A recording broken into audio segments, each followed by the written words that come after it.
Good afternoon. Casey Tingle, the Director of the Governor's Office of Homeland Security and Emergency Preparedness for the state of Louisiana.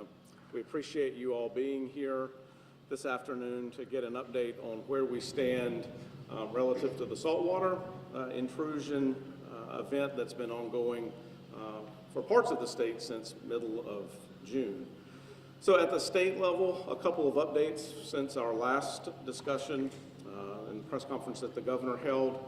So we've got President Biden has declared a state of emergency for the state of Louisiana for 4 parishes in particular: St. Bernard, Plaquemines, Orleans, and Jefferson parishes. That allows us to process reimbursements at a 75% federal share for emergency protective measure costs that we will incur as we continue to respond to this ongoing event. In addition to the federal declaration, certainly we've been under a state declaration of emergency for this event. And at the state level, GOHSEP has been coordinating with all 4 of our parishes, as well as our federal partners, in particular the U.S. Army Corps of Engineers, FEMA, and others, and in close connection and discussions with the White House and others on the federal side for this ongoing event. For the water intake systems, which is the largest component of this particular event that we are tracking, we continue to support Plaquemines Parish, as we have all summer, with bottled water, but their posture continues to improve now as water barging operations are operational at several of their intakes, and reverse osmosis machines continue to come online. And we're just going to continue that strategy as we move upriver, and Colonel Jones will probably speak a little bit more directly to what those efforts are. That's a partnership, so there's a part of that that the Corps of Engineers under their authorities is executing, and there's a portion of that that the parishes are executing with reimbursement opportunities that we're working through the state. That's going to remain our primary course of action. We are certainly making plans and working with our private sector partners to ensure that water supply and resourcing at the retail level continues to improve, and working very closely with our private partners in the retail association to ensure that that continues to happen. But importantly today, we're going to begin the process of updating the progress of the saltwater and the latest projections on a weekly basis, and working with all 4 of our parishes to update their operations as those numbers change and as the forecast begins to fill in, and as we learn more about what's actually happening on the river during these very unique times. And so with that, I'm going to turn it over to Colonel Cullen Jones with the U.S. Army Corps of Engineers to give you his update. Colonel?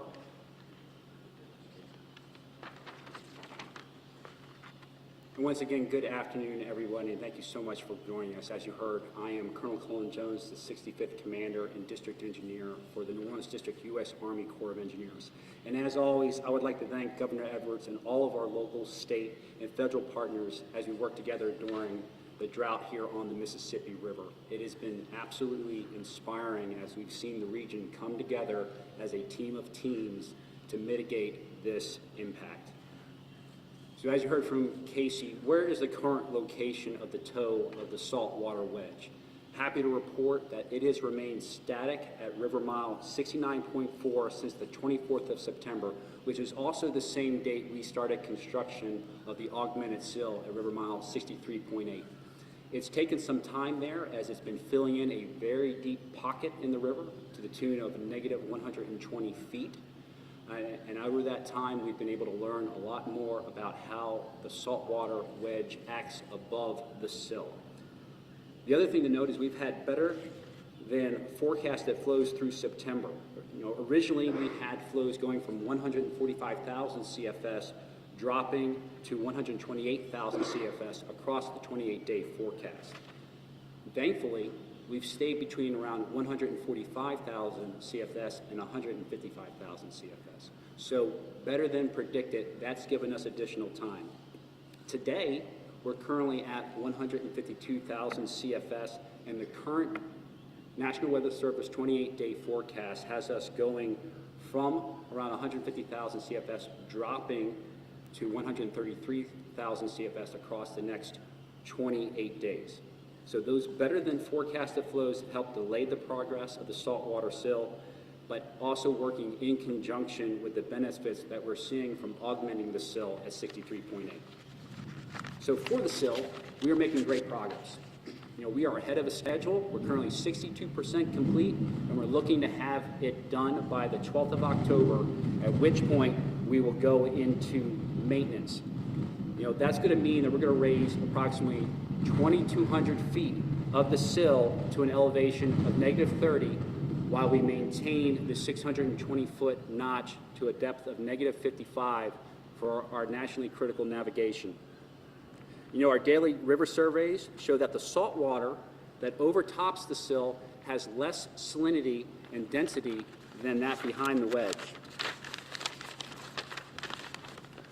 And what that means is it makes it very sensitive to upticks in flow in the river, which we've seen through the month of September.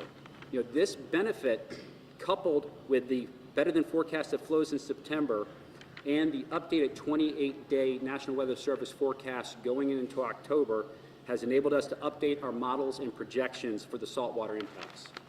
So before I talk through the updated timeline, I want you to understand how our modelers are developing this conservative projection.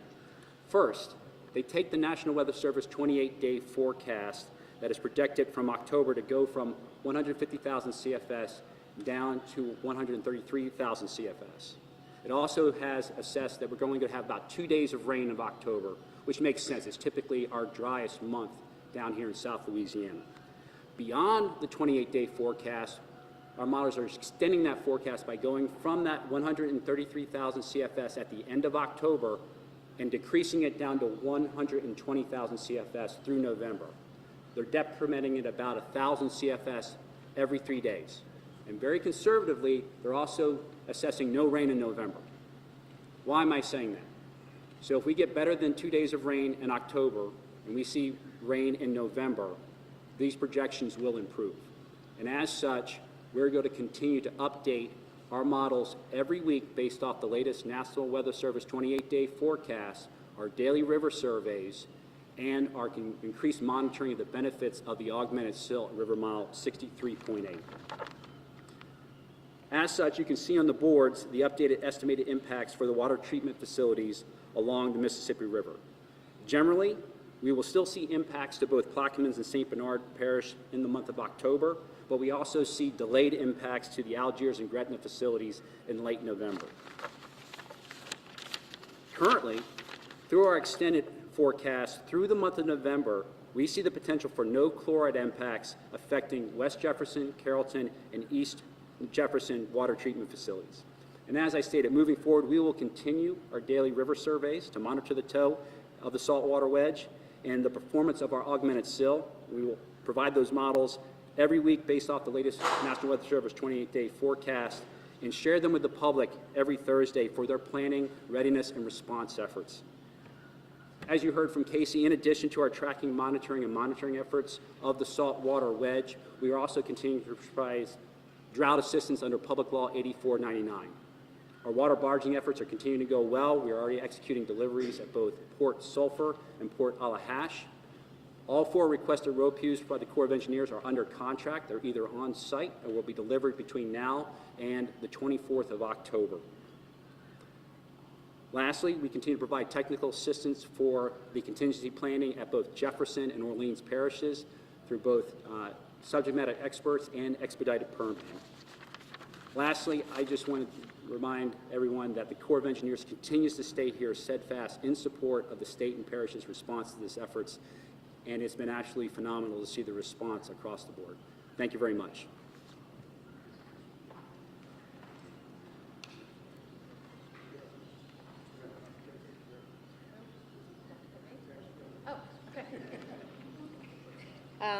Thank you for being here, everyone. Of course, from Jefferson Parish President Cynthia Lee Shang, this was great news that we had today. I know a lot of you covered, yesterday was a big day for us. In the morning, the Corps approved for us to begin our work, which in Jefferson Parish is a lay-flat, flexible pipeline system. And we were out on the Battery yesterday as we started rolling out this flexible water line system. So I'm sure the question to us is, what is our position in Jefferson Parish today? And as you can see from the updated timelines, Gretna is pushed back for several weeks, and Gretna is in the same mode, obviously. That's the first intake that comes into Jefferson Parish, reverse osmosis and barging, and even Jefferson Parish being able to give them up to 2 million gallons a day. So they're going to stay at the same strategy. The next intake that we have in Jefferson Parish is the West Jefferson intake, and that is the first large intake that this saltwater intrusion, if it gets there, would encounter first. Because we've already mobilized and our contractors are already mobilized, because the equipment is already there in place, because they were already starting to lay it out, and just due to the nature of this changing environment and that we're going to get new forecasts every week, we certainly don't want to lose any time or get flat-footed if something were to change on us. So we're going to continue, probably the best way to say it, it was going to be a 15-mile stretch on the West Bank, and we want to see if it works. We don't want to go through all this effort. We've been working on this for the better part of 2.5 weeks. We're already there. Of course, last night on the phone with Mark Drews, and he's our Public Works Director with me here tonight, we were already saying, we got to see if it works. We're already out there. We've staged it. But really, after discussions today, we're going to go ahead and lay out the full system for the first half of that run to be ready in case something happens, because obviously it affects so many people. It affects so many populations. And then just to get the Corps approval for the full run of the 15 miles, just to be ahead of us.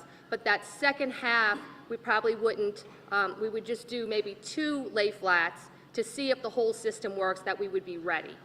Again, it would be like the first half of the run for the first 7 miles. We're going to be ready in case the forecast changes, and we're going to go the full 8 lay flats. And then the second half of that run, the next 8 miles, we're going to just test it, so to speak, and lay much less pipe, but go ahead and get the Corps approvals and make sure the landowners know we're coming if need be.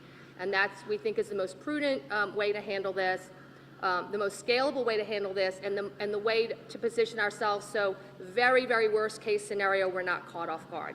And that's the position, and again, with emergency management situations and with our team, we want to pivot as much as the current information allows us to do so. And I think this is, the conversations we've had this morning with our teams, this puts us in the best position to be ready, to be very grateful if we don't have to use it, but because the costs are already incurred and the equipment's mobilized, we're certainly just not going to have it there without being ready. So with that,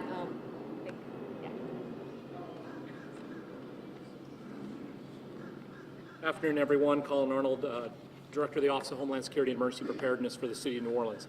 Our team has been working diligently around the clock to develop contingency plans to develop and provide safe, clean drinking water in the case salt water affects treatment facilities in New Orleans. This updated projection is clearly a relief to all of us, but our job in emergency management is to prepare for the worst. I've instructed my team to focus on 2 mission objectives. The first is to ensure that we have transparent, reliable communications about what's going on and how to prepare if necessary. Over the last 2 weeks, we've been working to make sure that you have the most accurate and reliable information. You may find the answers to many of the questions you're looking for by visiting ready.nola.gov or emergency.la.gov. We ask that you stay connected in New Orleans by signing up for the city's emergency alerts by texting NOLA READY, one word, to 77295. For emergency alerts in Spanish, text ESP to 77295. The second mission objective is to focus our efforts on the West Bank, the Algiers water plant, so that we will be prepared to provide multiple water distribution locations for those who cannot afford. Those who can't pick up water due to physical limitations will be a priority for us. We will provide a way for you to let us know that you are unable to get water. Many community partners have reached out to us and the NOLA READY team, indicating their readiness to assist in whatever capacity they can. I want to thank in particular Together New Orleans, the crew Red Beans, Imagine Waterworks, and Team Rubicon, among many others. Every parish is working in lockstep with the Governor's Office of Homeland Security and Emergency Preparedness, the Corps of Engineers, the Department of Health, and all of our regional partners through this unprecedented event together. I am in awe of the exceptional regional coordination that's been happening among these agencies, federal, state, and local, to address this issue and the mitigation options in a coordinated way. We will continue to do everything in our power to protect and safeguard residents and visitors of South Louisiana and lessen the potential saltwater intrusion in a coordinated way. We are a community that has survived through so much. With the help of all of you, we will pull through. I'm confident in this, I'm confident in this team, and I'm confident in all of you and our residents in this region, the place we call home. I think that I am especially appreciative to the media about the attention that has been brought to this. I believe it's made an impact to our federal delegation in Washington, D.C. We know and anticipate that in the coming future, very near future, that we will have visitation from various federal agencies to try and develop a solution that is permanent, because I believe that, I think we all believe that we will face this again at some point, and we really want to resolve this issue. And I think we've demonstrated as a region that we're willing to sit down and figure this out. Thank you. Thank you, Colin.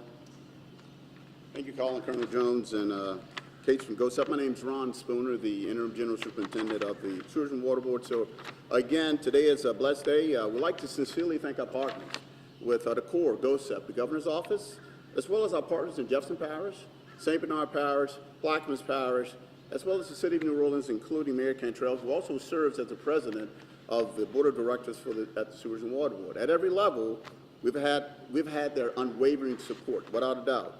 So this is certainly welcome news, what we're hearing today, and for the utility as well as the customers we serve. However, we intend to stand the course until the situation is completely resolved, and that's really the key. So again, we want to be clear, no plans are being canceled. In fact, it's the quite opposite. So again, this gives us time for more planning, what we need to do on the West Bank. We'll shift toward the West Bank, and also continue that planning on the East Bank, because Algiers is potentially facing an impact from saltwater intrusion, as indicated from the latest news, November 23rd. This affords us more time to ensure the solution we choose is the most cost-effective and sustainable method possible. So we plan to rebid Algiers water intake project today. The goal is to get that on the straight, and part of that is with the updated information we've received this week from the regional partnership we had, but most like to point out from the Corps' technical team advising the Sewage and Water Board on the technical advice specifically related to the Mississippi River levee. The Algiers project will still utilize the fresh barge water cofferdam concept at the West Bank intake. So at our East Bank treatment facility, we have our contractor ready to deliver pipe and complete that project within 30 days should, and I want to say should, the use say shift the timeline in the coming weeks. So that's why we still have to use that planning effort. I'd also like to thank our legal team for working diligently, long hours and days to finalize on the legal side the cooperative endeavor agreement between GOHSEP and the Sewage and Water Board in order for us to access the necessary federal funds to pay for this project. Again, this is a collaborative effort, without a doubt. We want to make sure any costs are covered so we do not pass these costs on to our ratepayers. In the meantime, we will continue to provide daily salinity reports in partnership with the Louisiana Department of Health on SWEPNO's website, and I'd like to mention on a new web dashboard available today. So that's something that we have out, a dashboard today on our social media accounts, and we'll keep all our customers informed at every step of the day for the duration of this event. And beyond this, we are committed to exploring long-term solutions, because again, the pipeline we all talked about is a temporary solution, but as a regional effort, with our federal, state, and local partners, we will explore long-term solutions. And finally, I would like to say today is truly the answer to all of our collective prayers. Thank you for the continuing to pray for us, for all in Southeast Louisiana.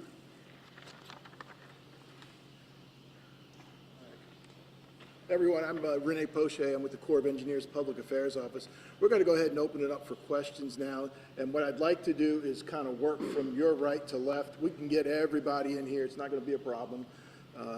Just keep it a little more orderly. I'd ask you to state your name and the organization you represent. Yes, sir. Yes, Renee Poe, School. Yes, sir. So you said the planning will continue. Does that mean you're definitely going to build a pipeline this time, or is that yet to be determined depending on the course? latter what you said, that will be determined based upon the forecast that we come from the Corps. But we still have to go through that planning effort. As President Lee indicated, it's not you're going to stop. It gives us some time to fortify our planning in conjunction with the technical data that we are receiving from the Corps of Engineers, specifically related to the stability of the Mississippi River levee in these low flow times. So that's what we have to, we still have to plan. It gives us some time. Hopefully, we don't have to implement the pipeline, but we still have to plan to make sure we have it right. So is there a trigger point where you do pull the trigger on that, a specific timeline when you say, okay, let's start construction? That trigger point will be determined once we get updated information from the Corps of Engineers. So again, as they indicated, based upon that timeline, once they trigger that, then we'll go into action. Thank you.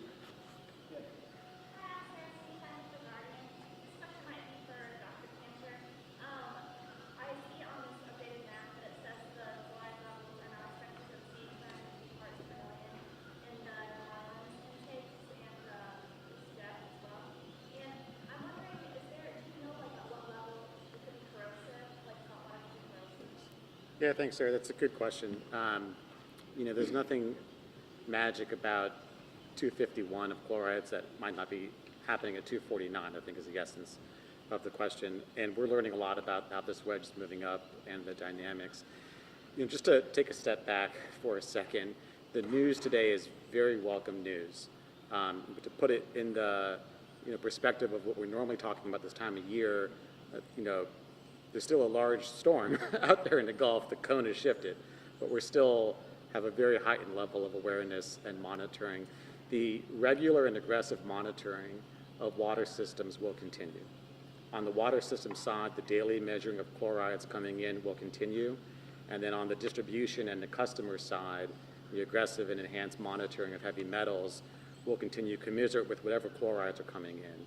So as systems, let's say, see some mild increase, even if it's shy of the 250 level, there still is increased monitoring, and all the systems that we were planning for will still be put in place. So we'll be monitoring this with the same level of tenacity as we were before.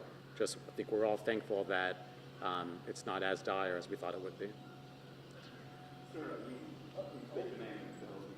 Yeah, this is Dr. Joe Cantor. I'm the State Health Officer, Louisiana Department of Health. Thank you.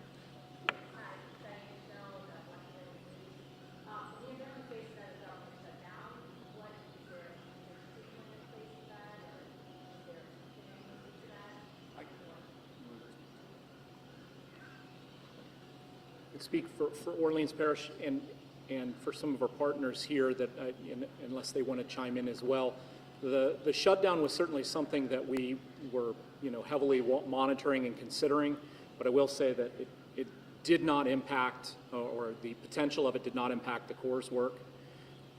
We had very early assurances from Region 6 at FEMA, and I'd like to say that all of our communities have a great relationship with FEMA. Unfortunately, it's been through how many times we've been tested and tried in this community, but we do have a good relationship with FEMA, and we were assured that they would start activating their resources and the people that needed to be in the conversation about this, activating them before the shutdown, thus kind of locking them into, I would say, shutdown proof.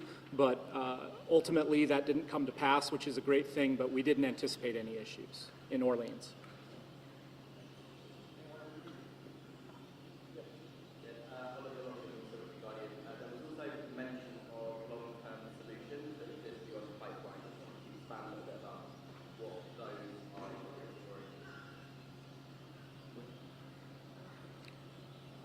Well, I mean, there's a couple of different ideas for long-term solutions. I think a pipeline and intake system is one. Desalination plant is another. And really, we're open to listening to any input or ideas about how to, mitigate this and prevent this situation from occurring in the future.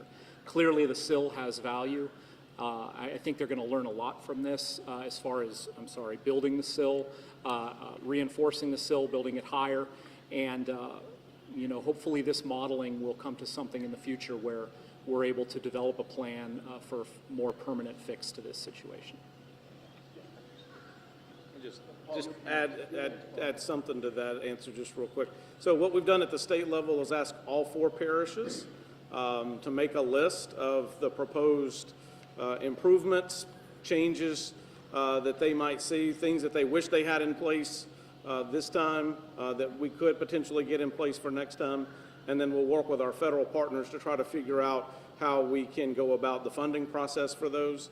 Clearly, what's the funding in place right now is for temporary measures, but I think all of us, including our federal partners, would much rather make investments to long-term stability and security of drinking water in the region, and that's what we'll work towards. Really, this question is directed for anyone who can or wants to answer it, and kind of just taking a broader step back, asking this really on behalf of our viewers. If I am an average, everyday viewer, homeowner, business owner, and I am looking right here at this new timeline, can you just break down what I, again, as an average viewer, what is the main takeaway that I should take away from this? What does this really mean and break down for us? And I'm with WDSU. You know, once again, appreciate the question. As you take a look at that, you can see through the 28-day forecast within October and then extending out through November, we have estimated impacts for water facilities from Belle Chase all the way up to Gretna. What does that mean for our average viewers? That means that the Corps of Engineers is going to be working with the parishes to provide drought assistance, and that's going to look to be both water barging at those locations and then also providing reverse osmosis purification units. At the same time, the parishes are actively working to set conditions so that those treatment facilities can receive those water barging that's coming in by setting up reservoir barges so they can transfer the water in there so they can then do blending to make sure the water is at safe salinity levels. At the end of the day, it's going to be able to maintain water supplies for the populace.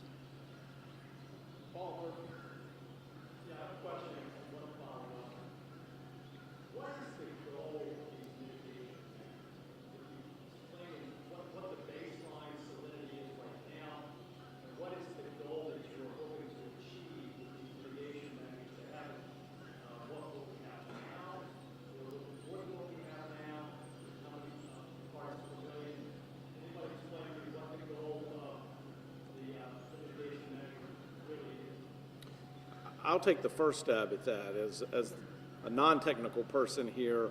The goal is to maintain as close as possible the normal operations of our water treatment facilities and drinking water capabilities across this impacted area. So short story is we want to stay well below the 250 number.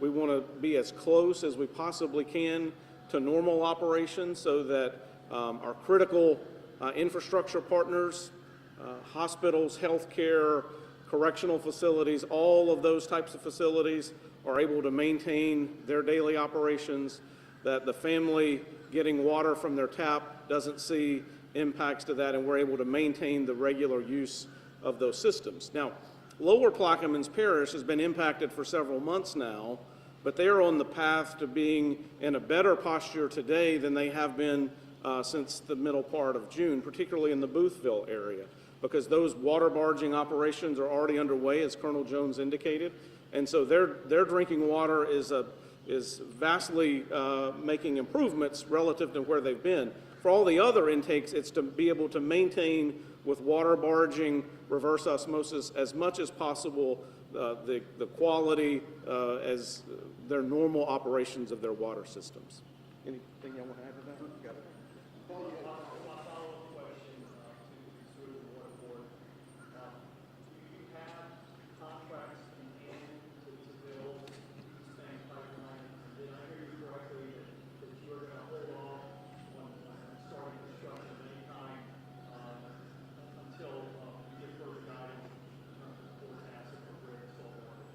Yes, to answer your question, we are in the procurement process of finalize that for the East Bank.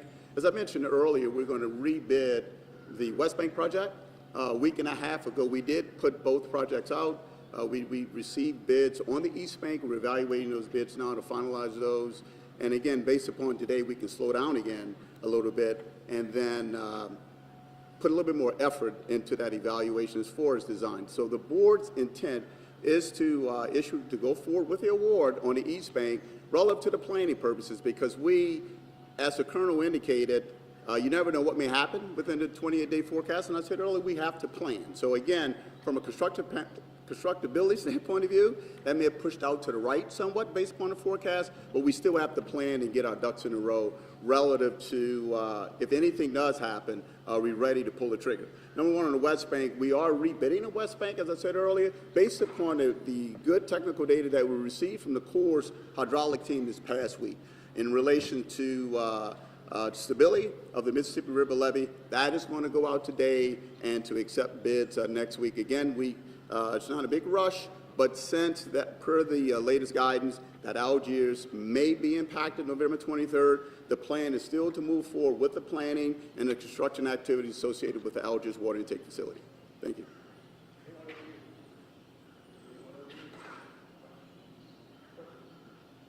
Yeah, I have actually two different questions, and whoever wants to tackle it first. So we really haven't had much rain across the region recently, so really what changed to help improve the timeline? So when you look at what has changed across the timeline is, number one, we beat the original forecast of flows. You know, they were going to be from 145 dropping down to 128 across September. You know, that forecast didn't get actualized. We actually stayed between 145 and 155. That in itself is huge.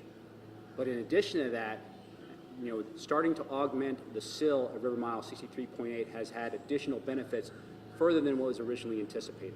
So when that salt water goes over top of that sill, you're only getting the top portion, which has less salinity and density, which makes it very susceptible to those higher flows. So at around 150,000 CFS, or cubic feet per second, you know, our experts have identified, you know, it actually pauses the saltwater wedge for a period of time, which is very valuable.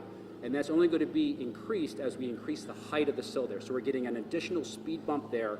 We've got higher flows than expected through September and a little bit better than where we were originally thinking we were going into October.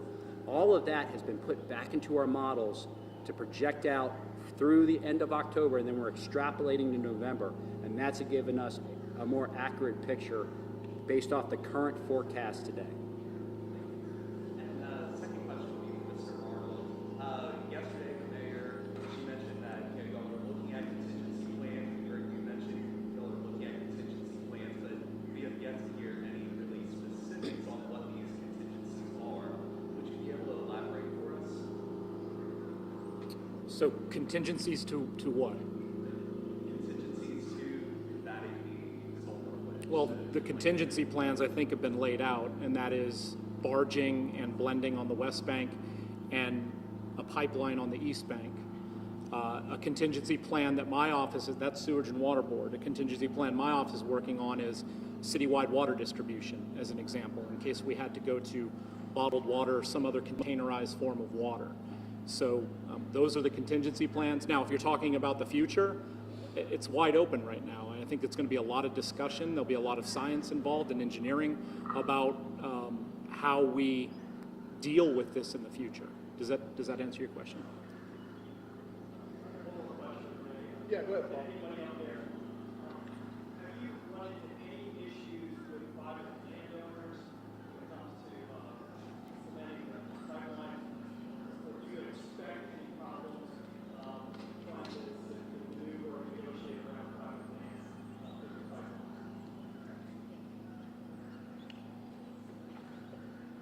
Mark Drews, Jefferson Parish's Public Works Director. There's two issues here. From my understanding, the levee district basically controls 25 feet from the toe. There's basically for government use. Our system basically can run in that 25-foot corridor almost everywhere except maybe Avondale Global Marine, which we've already contacted. They're willing to help us. So I don't think that has been an issue or will be an issue for us on either bank. So that's kind of where we are right now.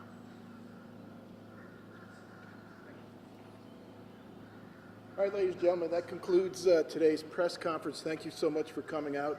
And please encourage your readers, viewers, listeners to follow the social media accounts of the respective agencies here today. There's a lot of good information that's being pushed out on those accounts, and if folks are tracking that, they're going to have the most latest info available. So thank you for coming out.